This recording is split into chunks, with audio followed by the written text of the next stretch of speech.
Hello everyone, welcome to our channel.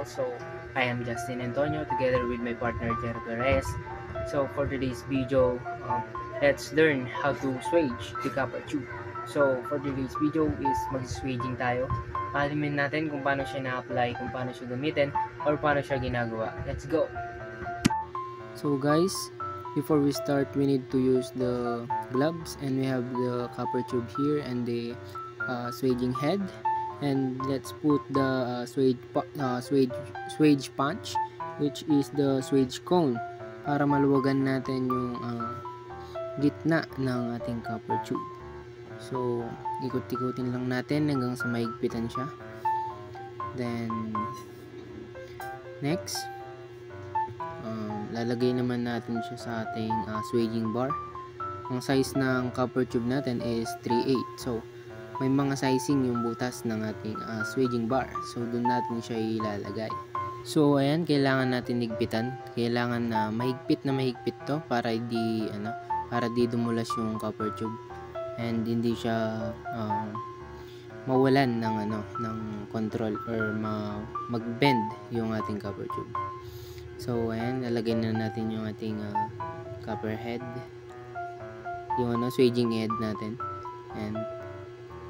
and digot-digotin lang natin siya gamit yung screw handle. So kapag naigpitan na natin yan, papasok na yung ating swage cone para magkaroon siya ng form, para pwede na natin dugtungan yung ating copper tube. So ayan, higpitan lang natin na higpitan hanggang sa maluwagan siya sa gitna, or hanggang mag-lock siya ng mag-lock hanggang sa maluwagan niya. Ayan, wait natin. Tapos ayan, pagkatapos mahigpitan, ayan, alisin ulit natin. And ayan, makikita na natin yung result ng ating swaging. So next is papakita naman namin kung paano i-cut yung ating swaging. Ayan, lagay lang natin yung cutter natin ng copper tube. So kailangan natin sakto lang yung higpit nya, then ikot-ikot natin siya. Habang naiikot natin siya, inigpitan natin ng konti-konti para maganda yung pagkaputol niya, hindi siya malulupi. So next is dito naman tayo sa ating pagsiswaging or pagdudugtong ng ating na-swaging na copper tube. So first, dapat meron tayong mga gloves and torch. Ayan, kung makikita nyo, nakaipit yung ating copper tube sa ating gato. So meron din na bakal na nakalagay doon para yung init hindi siya tumagos.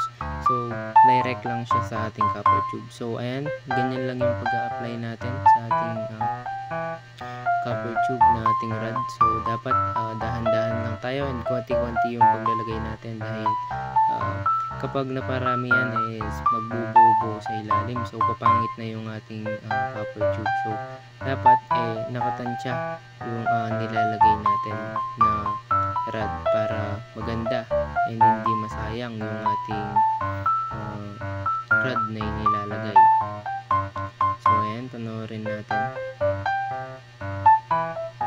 So lahat pala yan is bali 5 sila na dinugtong namin. So yan na lang yung papakita namin na isa para bilang example lang kung paano namin ginawa o paano namin dinikit yung aming copper tube. So thank you for watching, guys.